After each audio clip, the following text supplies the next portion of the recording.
Las ruedas del tren chillaban con desesperación mientras se adentraban en la oscuridad de la sierra. El humo espeso se mezclaba con el polvo de la revolución. Era 1914, y lo que estaba a punto de pasar cambiaría para siempre el mito del bandido y la moral del pueblo.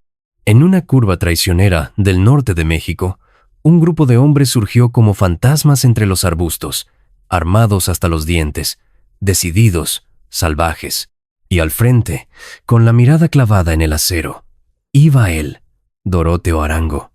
El mundo lo conocería como Pancho Villa.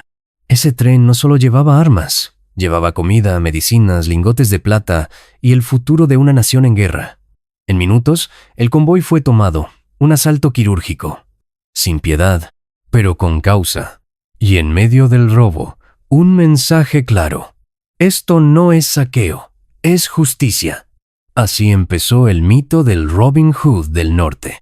Antes de continuar, suscríbete y prepárate para la tormenta de traiciones, disparos y lingotes robados. La historia no termina con un tren. Comienza ahí.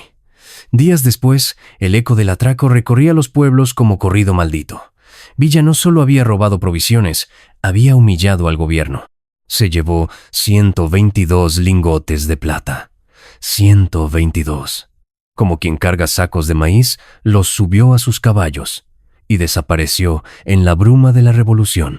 Pero el verdadero golpe maestro vendría después. Una mañana tensa, mientras el sol apenas se atrevía a asomarse, empleados de Wells Fargo fueron interceptados en su camino. Los retuvieron sin violencia, pero no los dejaron ir. Villa no quería matar, quería negociar. El precio: vender los lingotes robados. Un trato en la sombra. Plata robada, de vuelta al sistema, a cambio de más armas, más recursos, más guerra. Los periódicos explotaron. Unos lo llamaban criminal, otros lo veían como un genio. Pero el pueblo gritaba su nombre con euforia, porque mientras los poderosos lloraban su oro, los niños de Chihuahua comían pan. Y eso tenía más peso que cualquier ley. Lo que vino después fue una sinfonía de pólvora, telegramas rotos y bancos temblando.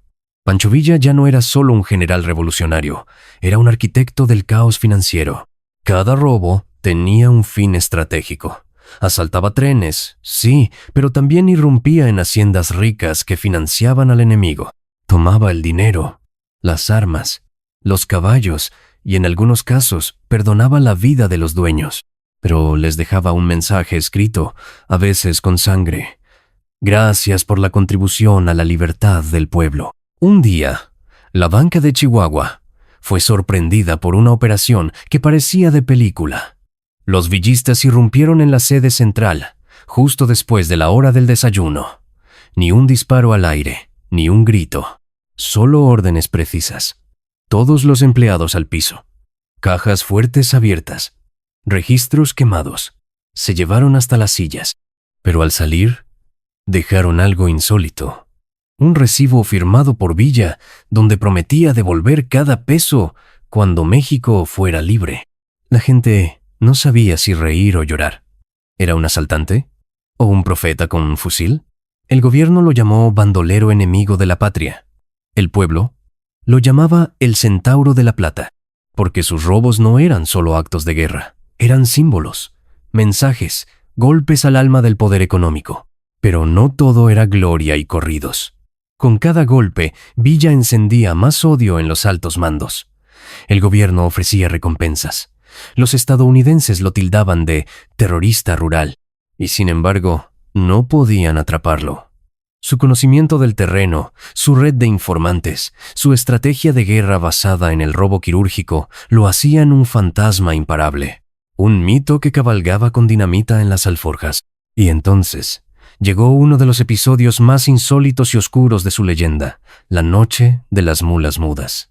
En medio de la sierra, Villa y sus hombres interceptaron un convoy secreto. Nadie sabía de él, ni siquiera los oficiales de bajo rango, pero Villa lo supo. Iban 14 mulas cargadas, con lingotes, armas y documentos cifrados. El golpe fue limpio, y cuando los soldados enemigos llegaron, solo encontraron las huellas y una mula vieja, amarrada a un árbol, con una nota que decía: «Gracias por el préstamo. Nos vemos en el próximo tren». El pueblo enloqueció. Villa no solo robaba, se burlaba. Jugaba con el sistema como un titiritero loco, armado de dinamita y sarcasmo. Pero los poderosos no estaban dispuestos a seguir perdiendo, y comenzaron los planes más oscuros: infiltrar su círculo, envenenar su comida, comprar a sus tenientes. La traición llegó como llega siempre en la guerra, disfrazada de sonrisa. Uno de sus hombres más cercanos, un teniente al que Villa había salvado del paredón, aceptó un maletín de oro y una promesa de tierras. La orden era clara: entregarlo, pero no vivo. Querían su cabeza, su mito, su cadáver como trofeo. Una noche en Durango, mientras celebraban una victoria, el traidor envenenó la bebida del centauro. Pero Villa no era fácil de matar. Vomitó sangre, sí. Cayó, deliró, pero sobrevivió. Al despertar, su mirada ardía más que nunca. Y al descubrir la traición, no gritó, no lloró, solo dijo: «Que nadie más muera por monedas ajenas». Luego mandó a colgar al traidor y al que le pagó también. Ese episodio lo volvió más cerrado, más calculador. Pero no se detuvo. Al contrario, intensificó los golpes. Robos relámpago a bancos en Torreón, atracos a trenes cargados con billetes recién impresos, asaltos a bodegas custodiadas por tropas extranjeras. Villa era más que un revolucionario. Era un virus para el sistema financiero. Un hombre que entendió que para derrotar a los poderosos había que vaciarles los bolsillos.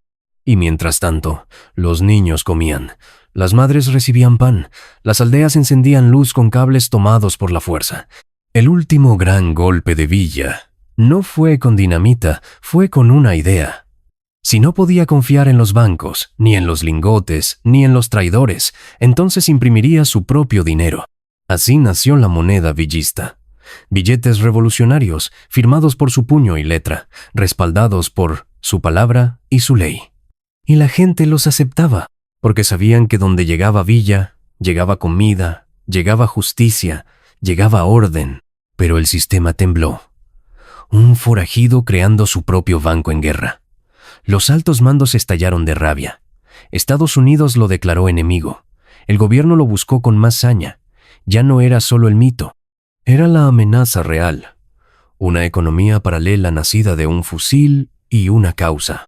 Y entonces vino el golpe final. No una batalla, un asesinato a traición. En 1923, ya retirado, Villa fue emboscado en Parral, Chihuahua. Lo acribillaron sin piedad. Su cuerpo quedó destrozado.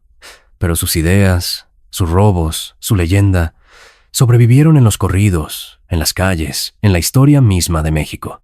Porque el tren que robó no solo llevaba plata, llevaba un símbolo, que a veces el verdadero ladrón no es el que asalta bancos, sino el que los protege. Casi un siglo después, los lingotes robados por Villa aún son tema de obsesión. Se dice que solo una parte fue entregada a los de Wells Fargo, que los demás fueron escondidos. Algunos creen que se fundieron para fabricar armas. Otros aseguran que están enterrados en cuevas selladas con dinamita, custodiados por maldiciones y mapas falsos. En la Sierra Madre Occidental, hay viejos que juran haber visto mulas cargadas de plata desaparecer entre los matorrales. Incluso ha habido exploradores, buscadores de tesoros y arqueólogos que dedican su vida entera a encontrar lo que llaman el botín de la revolución. Porque más que lingotes, buscan algo que no tiene precio, la prueba de que el mito fue real. Pancho Villa no murió con sus balas. Sobrevive en cada leyenda, en cada historia de justicia brutal, en cada banco que tiembla al recordar que una vez el sistema fue derrotado por un hombre a caballo, un forajido, un general, un ladrón que robaba no por codicia, sino por revolución. Si esta historia te dejó el corazón latiendo fuerte, suscríbete y comparte este video con quien aún cree que los héroes llevan capa. Algunos llevan sombrero, bigote y un revólver cargado de ideales.